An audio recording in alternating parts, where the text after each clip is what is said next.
जय हिंद दोस्तों, स्वागत है आप सभी का आपके अपने YouTube चैनल जैकपुर पे। तो आज के इस वीडियो में हम लोग क्लास 10th का इंग्लिश का मोस्ट इंपॉर्टेंट सवालों को देखेंगे, जो कि आपके प्री टेस्ट जो होने जा रहा है कल जो होगा, यानी 9 तारीख को जो प्री टेस्ट का एग्ज़ाम हो रहा है आप लोगों को, 9 दिसंबर। और उसके बाद फिर आप लोगों का जस्ट जो है 1 महीने के बाद आप लोगों का फाइनल एग्ज़ाम हो जाएगा। तो सभी के लिए काफ़ी इंपॉर्टेंट होने वाला है। तो वीडियो को शुरू से लेकर लास्ट तक बने रहिएगा। यदि आप हमारे चैनल पे पहली बार आएँ तो सब्सक्राइब कर लीजिए, घंटी वाले आइकन को जरूर प्रेस कीजिएगा, ताकि आने वाली हर एक वीडियो का नोटिफिकेशन आपके मोबाइल पे चला जाए। चलिए देखते हैं यहाँ पे हम लोग पहला सवाल। सबसे पहले सवाल में पूछा गया आपसे कि हाउ मैनी सिस्टर्स, है ना, did any have.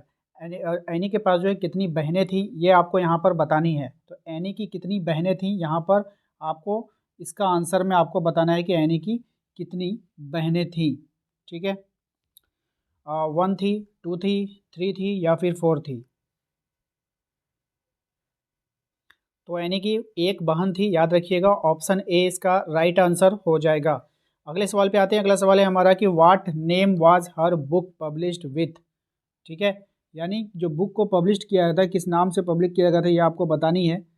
Right answer यहाँ पे देखिए क्या हो जाएगा, the diary of a young girl. The diary of a young girl, इस नाम से बुक को पब्लिश किया गया था, याद रखना है। क्वेश्चन नंबर 3 पे आते हैं। कहा जा रहा है कि what did sea return, what did the sea write in her last essay. ठीक है, जो लास्ट एसे था ना, लास्ट एसे में जो है क्या लिखा गया था, ये आपको बतानी है। क्या था उसमें, पोयम था, एक जोक था, एक पैराग्राफ लिखा गया था, या फनी पोयम था, ये आप बता सकते हैं। तो यहाँ पर क्या था, उसमें एक फनी पोयम था, ऑप्शन नंबर डी था। नेक्स्ट आपका what shows Annie's love her grand mother, है ना। एनी का दादी के प्रति जो प्रेम था वो किससे प्रदर्शित होता था, यहाँ पर ये आपको बतानी है। तो एनी का जो दादी के प्रति प्रेम था वो किससे प्रदर्शित होता था, तो होता था आपका सी स्टिल थिंग्स अबाउट हर, यानी वह कभी कभी जो है सोचती थी। ठीक है, या फिर सी मिस हर, या फिर वो उसको याद करती थी। ठीक है, या sea let her birthday pass with little celebration. ठीक है, या फिर उसने अपना जन्मदिन बिना किसी उत्सव के गुजारा, इससे पता चलता है नहीं। तो ऑप्शन ए और बी हो जाएगा यहाँ पे, ऑप्शन ए और बी की मदद से। ठीक है, इससे ये पता चलता है कि एनी का अपनी दादी के प्रति प्रेम है। अगले सवाल पे आते हैं। अगला सवाल है हमारा कि what language was the diary originally written in. अब जो लैंग्वेज आपको बताना है कि डायरी का जो लैंग्वेज था ओरिजिनल में कौन सा लैंग्वेज था। तो सही जवाब हो जाएगा आपका ऑप्शन नंबर सी हो जाएगा, डच।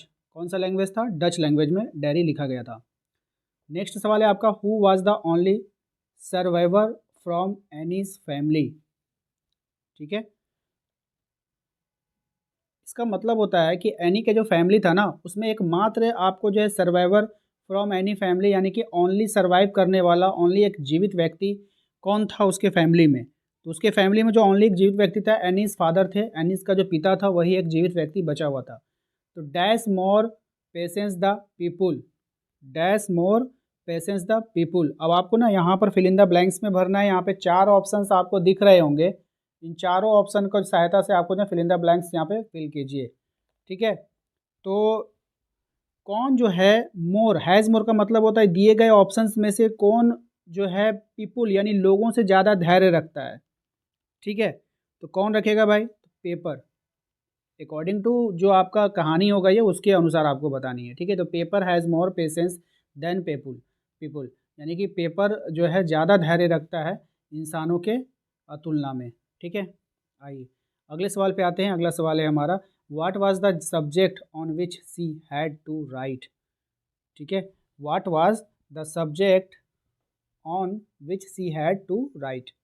तो ऐसा कौन सा विषय था जिस पर उसे लिखने के लिए बोला गया था या फिर लिखना था। तो राइट आंसर हो जाएगा नेसेसिटी ऑफ टॉकिंग, है ना, necessity of talking, option C.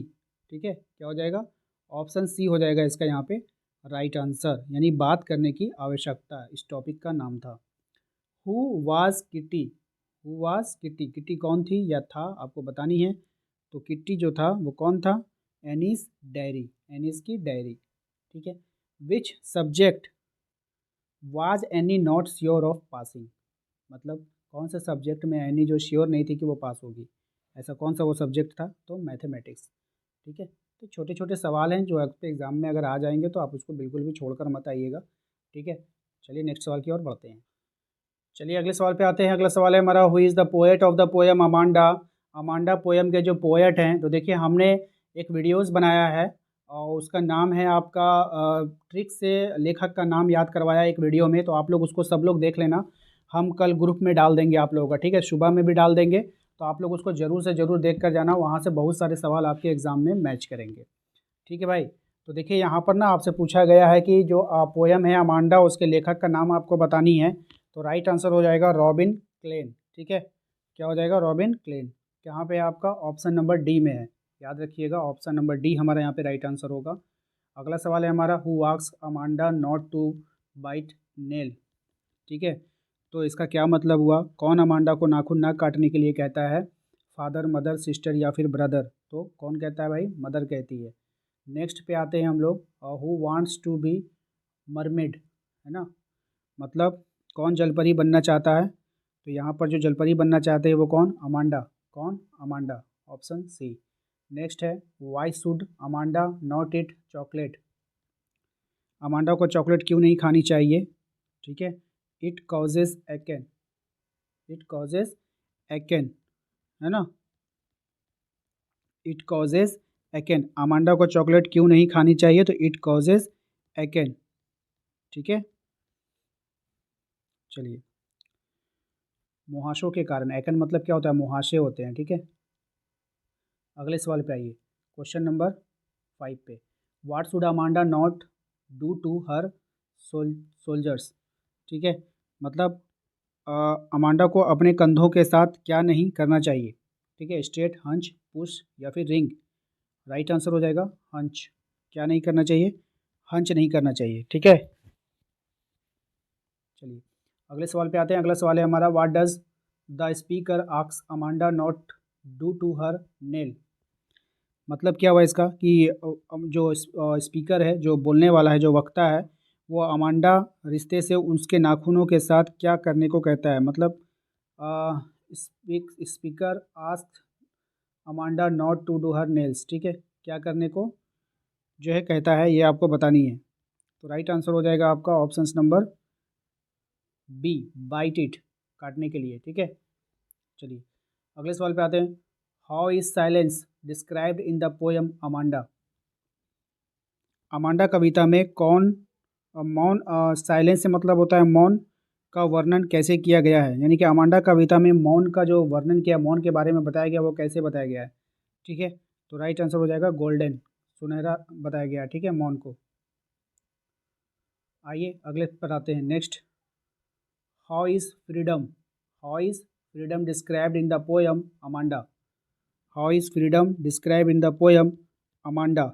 Amanda कविता में स्वतंत्रता का वर्णन कैसे किया गया है, ये आपको बताना है। फ्रीडम का जो वर्णन किया गया है वो कैसे किया गया है? तो स्वीट, मीठा, है ना। चलिए अगले सवाल पे आते हैं। अगला सवाल है हमारा, what does Amanda's mothers want her to clean. Amanda की माँ उसे क्या साफ करवाना चाहती है? तो अमांडा की माँ उसे शूज साफ करवाना चाहती है, ऑप्शन ए इसका राइट आंसर होगा। अगले सवाल पे आइए, क्वेश्चन नंबर 10 में कह रहा है कि what does Amanda like to eat, है ना। अमांडा को क्या खाना पसंद है, या आप ये बता सकती हैं। Like to eat, right answer हो जाएगा आपका चॉकलेट। क्या खाना पसंद है अमांडा को? चॉकलेट। उसके बाद जो चैप्टर हम लोगों ने स्टार्ट किया वो है बेकर फ्रॉम गोवा वाला, ठीक है। ये काफ़ी अच्छा चैप्टर है और यहाँ से भी एग्ज़ाम में क्वेश्चन बनता है, तो देखिए ये लास्ट है।